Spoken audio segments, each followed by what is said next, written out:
Hey guys, what's going on? It is Ash here coming at you today, really covering a smorgasbord of topics today. I have a lot on my mind and a lot I want to just chat with you guys a bit about. By the way, guys, I've decided not to upgrade Woody. It's official, level 1 wall will stay here, so it's going to be a 99.99% max base, at least until maybe they add level 12 walls. I have no idea, that's not confirmed, but I imagine someday it will come. It's been, gosh, 2 years. Anyway, there's 5 topics I want to talk about in today's video. We're going to lead off with a hot topic in the community. That is the modding bans that hit today. Number 2, I want to talk about a Trojan War that I'm having right now, hoping to raise up to $1 million for charity. You heard that right. $1 million raised inside Clash of Clans for charity, so a lot about that. And also I have an announcement to make about my channel, and I do want to touch very briefly on engineered bases, because it seems like there's another video and another comment thread every single hour. It used to be day, and now it seems like every hour on both YouTube and on certainly on the forums as well. So let's kind of hop right into it here with the first topic. You got a lot to get to, so it is obviously the big modding bans that came down today. And this was, by the looks of it, the most aggressive, certainly with the lifetime bans, and the largest sweep we've seen so far. So, first of all, quick disclaimer here, nothing I'm saying right now is from Supercell or official. It's just my speculation from what I hear and what I see around me. I didn't do a video about this earlier this morning because, honestly, wasn't sure if it was going to be a huge sweeping ban or another small one like we saw previously. I didn't think those really constituted a standalone episode just to talk about modding. I'm really sick of the topic overall, but, you know, I asked you guys on Twitter, over 75% of you guys did want to hear my thoughts on everything, so I thought I'd kind of combine it with a few other topics as well. If you want to listen for all the news, Powerbang and Galadon both did standalone videos on the facts behind the mod bans, so you can watch their videos this morning, both great, intelligent guys, obviously, and you can find out more from them as well. I'll link both those videos in the description below, but in short, it looks like this wave of bans targeted Xmod users and not iMod users. Now, the 2 previous wave of bans seem to be targeting exclusively iMod users. I know that's kind of nitty-gritty, and most of you probably don't care about that, but some people are asking, you know, why did this person I know is modding, and they didn't get a ban, and this guy has never been warned before, and he got a lifetime ban, and that's just because there's 2 different software types, and this was just a different wave of bans. At least that's my impression now. So there are still going to be waves of bans to come, so this won't die down, and this is what we've been telling people for quite a while now, that Supercell is taking this seriously, and that kind of brings me to my next point here. Whether, you know, you guys know actually that I've been really critical of Supercell, and a little snarky too, especially on social media lately, and that's not usually my style, but hey, I have disagreed with some of the moves made by the team, and, you know, I'm entitled to my opinion. Maybe I haven't done the best job of expressing it, but whatever you feel about the team, you do have to give them credit for coming down really aggressively on, let's face it guys, some of their biggest spenders in the game. I mean, these are not Town Hall 3 accounts who just picked up the game and are installing Xmod.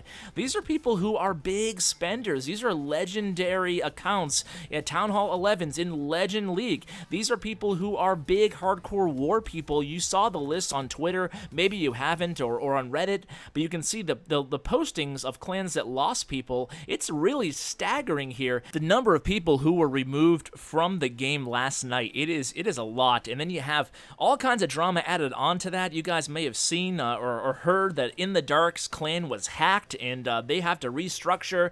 There's a lot of big name clans out there who are really struggling right now in terms of both the bans and in terms of just other craziness going on. I don't know if it's a full moon in Clash of Clans or what is going on, but that's pretty much the scenario right now. I do want to add that Supercell is very aware of burner accounts, and they're looking for the best way to address those, again, in a very aggressive manner. So I would, if you're using burner accounts or if you're using any sort of third-party software on any account that's tied to you or a device that you play another account on, be very careful, guys. I would remove those devices, and the only way to do it safely is to factory reset your entire device, because we hear so many stories of people saying, I bought this device, and we know all too well that unfortunately, or fortunately, some people might say, all those accounts are getting banned. Or if you share your account with somebody else and then they play play it with Xmod, you might not even be aware it could be banned as well. We lost a few accounts in our family of clans. We have 8 clans, so you kind of expect it, but you know, I mean, definitely Fairplay clans are not impervious to this as well. They're just as guilty as some openly modding clans, some might argue even more so. So I don't really have anything to add to the conversation other than that, pretty much. I do just want to say that be very careful when sharing your account. I mean, technically, I feel like everybody's done it at one point, but you might have to get that last-minute raid in, but be careful who you give your account information to, because if they mod, you could be at risk for a permanent lifetime ban. I really think that going forward, though, we're pretty good here. I think the community should thrive now. I think Powerbang said it best in his video when he said that, most importantly, this takes the onus away from the clan leaders and clan leadership, and it puts it on Supercell. And again, I really can't say enough good things about Supercell and the Clash team here. Huge kudos to them. They did a great job in really coming down and biting that financial bullet, taking a stand for the Fairplay community with their eyes focused towards the future. I mean, I've been saying it almost since a year ago today. My very first video went up where I just kind of advocated that the game does need to be cleaned up in terms of third-party software if they do want to institute a new competitive mode, or at least it would really benefit everybody when we were on equal playing fields for that new mode. So, you know, that's kind of how I feel about everything, guys. In terms of the clans and the people who've been banned, it's not really my style to call anybody out. I mean, I don't think that these people need to be vilified. I don't think they're evil people. I just think that, unfortunately, you know, things happen, you know, and there's a lot of pressure on people in the war community when they go to a clan to actually step up and be part of the people that they really want to belong to. I'm not making excuses. I'm just saying that when you go 2 years plus of no policing on something, a lot of people can fall to the dark side, so to speak. So, you know what? It sucks that people lose their entire accounts, but that is a situation. So now, hopefully, again, we can kind of turn the page and move forward in a pretty clean environment. Of course, Supercell will continue to issue these bans. Now, I know what a lot of you guys might be thinking is, Ash, what about these engineered bases? So you guys might have seen my engineered base video. Boy, did that video take a lot of heat. It spurred on 3 response videos by other YouTubers, and I think some people kind of got it twisted there. I was kind of just trying to present what an engineered base is and what a 0.5 base is, and talk about how I do, of course, I don't think that it's cheating. I don't think it's like modding. You're not using third-party software.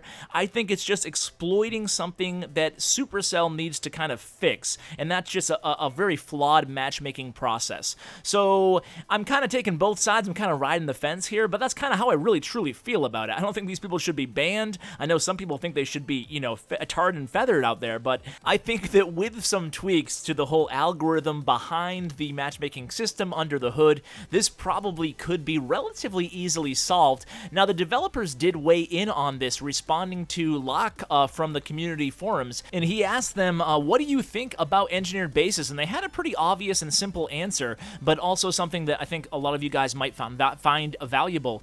And their answer was, the team doesn't use the word engineered bases. They call them lopsided bases. A few months ago, they changed the war weighting system to stop people who had high-level bases, but only low-level troops, except for the ones that they used.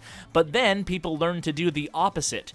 They will be rebalancing things out again in the future, though he was not given a time frame. It could be this update. It also might not be. So that's all I have for you from the actual Clash team officially regarding engineered bases. So moving on, guys, 3 quick things before I let you guys go, all having to do with channel, but starting first with probably the biggest thing I'm going to be sharing with you guys in this episode. I am so beside myself and thrilled, guys.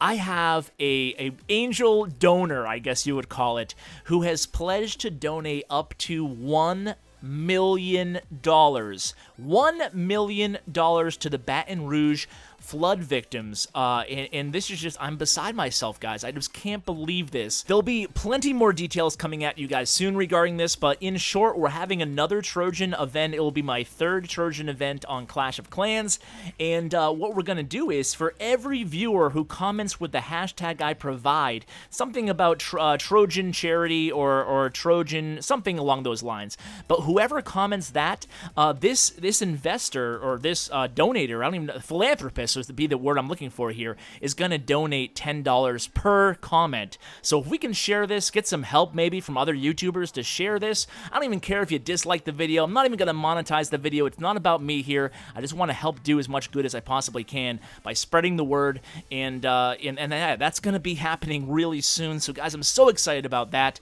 Moving on, personally, I have made an offer and it's been accepted on a house. First-time home buyer, really super excited, but that also means I'm super busy right now, so that's why I've only been doing one video a day. I used to double up, do one Clash Royale and one Clash of Clans, but for the next couple months while I'm moving in and closing on my house, I am going to be just doing one video a day, alternating between the two games. And the last thing I wanted to share with you guys is I miss Gods of Olympus. I love the game, I play it a lot, I just don't cover it a lot, and that's primarily because Gods of Olympus was just finally released for Android. So I am going to be doing one additional weekly video. So on top of the daily Clash of Clans / Clash Royale videos, I am going to be doing one Gods of Olympus video every week. So guys, that wraps things up. Thank you so much for watching. I really appreciate it, guys. And as always, take care, guys.